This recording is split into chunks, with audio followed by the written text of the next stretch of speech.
I'd like to start out by saying that songwriters work different ways. Some songwriters feel very strongly that the most important thing, or the thing that gets them immediately started, is the music.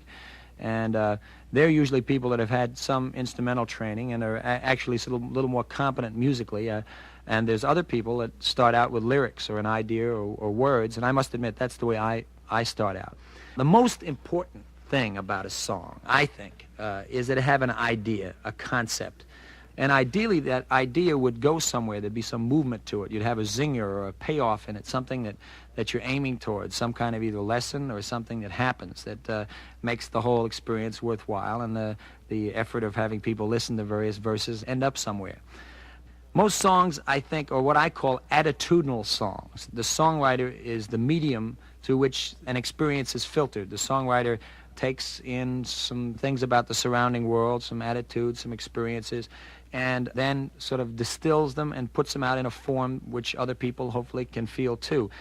I, in my story songs, which I've purposely not really done here, usually try to create the situation which created the attitude, which is a different form. In other words, instead of just telling how I feel about something, I try to create the situation, what it's in. I mean, the song Taxi, which was, I guess, my first and biggest hit, is really like that. I put people in the cab and I let them feel what's going on rather than telling them.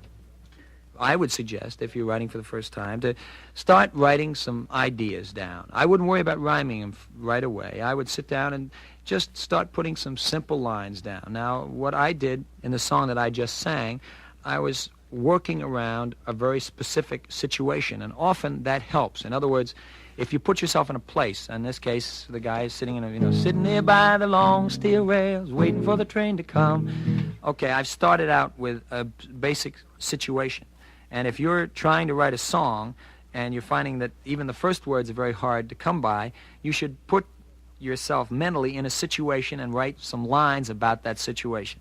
If you want to write a song about the country, well, put yourself in a cornfield and start writing, if you're writing a song about the city, put yourself on a city street and look at the street lights and look at the sidewalk and look at the buildings and find the first lines in those senses of realities. There's a danger for first songwriters, just as there is for novelists and people like that, to try to maybe sum up things too much, like have your chorus. If you're really trying to write a protest song about war, you say, I hate war, war stinks, I don't care what anybody thinks.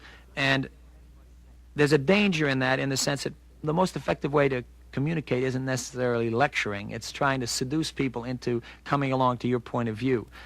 Ideally, you'd like to come up with simple lines that are a little bit transparent, that can have different shades of meaning, that they're open enough so that everybody can read himself into the situation. The most effective choruses are usually that way, that most people can feel like they've experienced something themselves. And so in this song, I've done a very simplistic, very basic chorus. It's just, too many miles from home, too many miles alone. I would suggest when you start out to come up with some lines that would express the general feeling that you have. And after you've got maybe 5 or 10 lines, I would start honing in on some of the better ones, the ones that feel more comfortable, and then start thinking of the lines that rhyme. Some people, like in poetry, a lot of times people don't rhyme anymore, but there's something satisfying about hearing 2 words that rhyme. Often you hear poems and songs where one line is good and the other one, the guy is trying to force the rhyme to go, and it's like a shoehorn trying to get you in a shoe that just doesn't quite fit. And the audience knows that the effort that is going in there, and I think the best songs sound effortless. If you've got 2 lines that do rhyme and you're trying to look for the maximum impact out of them, you would take the less good of the 2 lines and put that first, and then the zinger or the good line, put that second. Then you go to your verses. Say, in this case, I've come up with the first verse, and you have the same problems with verses.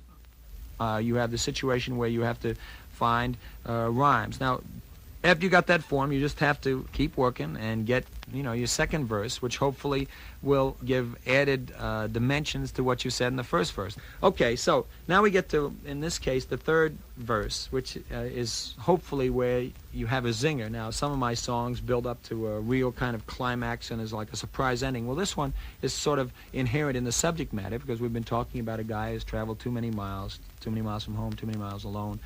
And, okay, we put him in a place in the first verse. In the second verse, we've found out why he's been traveling, and he's looking for somebody. And then what does he learn from the situation is what I answer in the third verse.